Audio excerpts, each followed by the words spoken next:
Hello बच्चों, आप प्रश्न देखते हैं। 0.10 किलो भार एक छोटा पिंड सरल आवृत्त गति कर रहा है जिसका आयाम 1 मीटर है। आवर्तकाल 0.2 सेकंड है। उस पर कार्य करने वाले बल का अधिकतम मान क्या है? यदि दोलन एक स्प्रिंग द्वारा किया जाए तो स्प्रिंग बल का नियतांक क्या होगा? तो अगर बच्चों यहाँ से हम देखें तो हमारे मुख्य अवधारणा जो है प्रश्न की, वो मुख्य अवधारणा जो है हमारे पास मुख्य अवधारणा ये हो जाएगा आपके पास दोलन गति एवं दोलन गति एवं बल विस्थापन संबंध। बल विस्थापन संबंध विस्थापन संबंध देखो, अब अगर हम जाने विस्थापन को एक्स से रिप्रेजेंट करते हैं तो हम अगर देखें तो जब भी कोई दोलन गति होगी, हम सबको मालूम है कि एफ जो होता है बच्चों, वो एक्स के ऋणात्मक मान के अनुक्रमानुपाती होता है, जहाँ के जो होता है बल नियतांक होता है। तो एक्स क्या है आपका? यहाँ से माध्य स्थिति से विस्थापन से कण का विस्थापन, और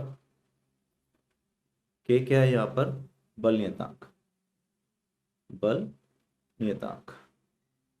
तो बच्चों अगर अपन यहाँ से देखें तो हमको पता है एफ का मान अधिकतम कब होगा। एफ का मान अधिकतम लेंगे तो ये कब होगा? जब एक्स का मान अधिकतम हो। और आप सब जानते हो एक्स के अधिकतम मान को हम क्या बोलते हैं? आयाम। तो एक्स का अधिकतम मान क्या कहलाता है हमारे पास? इसी को हम आयाम कहते हैं। ठीक है। तो आप अगर ढंग से देखें तो यहाँ से हमको आयाम का मान दिया हुआ है, तो यहाँ से एफ अधिकतम क्या हो जाएगा? ऋणात्मक के आयाम। आयाम आपका 1 मीटर है, तो यानी कि जो स्प्रिंग नियतांक का मान है ना, उसी के बराबर हमारे प्रत्यानयन बल का भी परिमाण होगा। अब के का मान का निकालना है, तो अगर हम मान लें ये दोलन गति किसी स्प्रिंग निकाय पिंड के लिए हो रही है, ये आपका एम हो गया। ये मान लो इसकी माध्य स्थिति है x बराबर 0। अब अगर मैंने इसको x विस्थापित कर दिया माध्य स्थिति से, ये x हो गया। ठीक है। तो बल का मान कितना हो जाएगा बच्चों? यहाँ पर k गुणा x। ठीक है। और यहाँ से हम त्वरण निकाल लेंगे, ये हो जाएगा k बटा m गुणा x। ये आपका त्वरण हो गया। अगर ये त्वरण हो गया यहाँ पर, तो इस त्वरण को आप और क्या लिख सकते हो? इसको आप लिख सकते हो कुछ इस तरह से।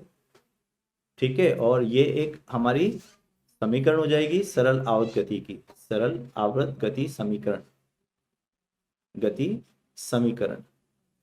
तो इसके लिए जो आवर्त काल होगा वो कितना हो जाएगा बच्चों? m बटा के। ये हो जाएगा आपका m बटा के। ठीक है क्या? ये क्योंकि हम जानते हैं यहां से अगर समीकरण की तुलना करें तो इसको हम ऐसे भी लिख सकते हैं, और यहां से जो हमारा कोणीय वेग होगा वो हो जाएगा आपका तुलना करने पर k बाई एम।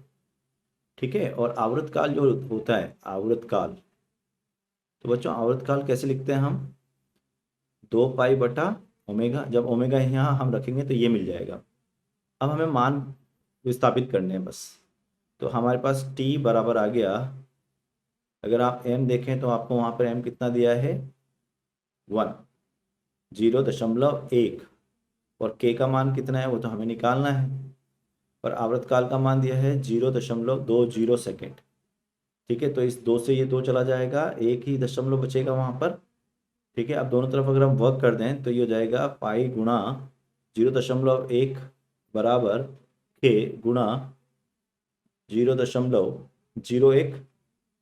तो के का मान जो हो जाएगा, क्योंकि हमने वर्क किया तो पाई का भी वर्क होगा, बराबर ये हो जाएगा 100। क्योंकि मैं पाई स्क्वायर का मान पाई की घात 2 का मान लिख सकता हूँ बच्चों 10। अब ये के का मान हमारा 100 आ गया, तो क्या यही हमारा बल भी हो जाएगा? क्योंकि हम पीछे देखे हैं कि जो बल है वो के ही बराबर है। तो सही उत्तर होगा हमारे पास 100 न्यूटन, और के का मान हो गया न्यूटन प्रति मीटर। तो मैं आशा करता हूँ बच्चों यह प्रश्न आपको समझ में आया होगा। धन्यवाद।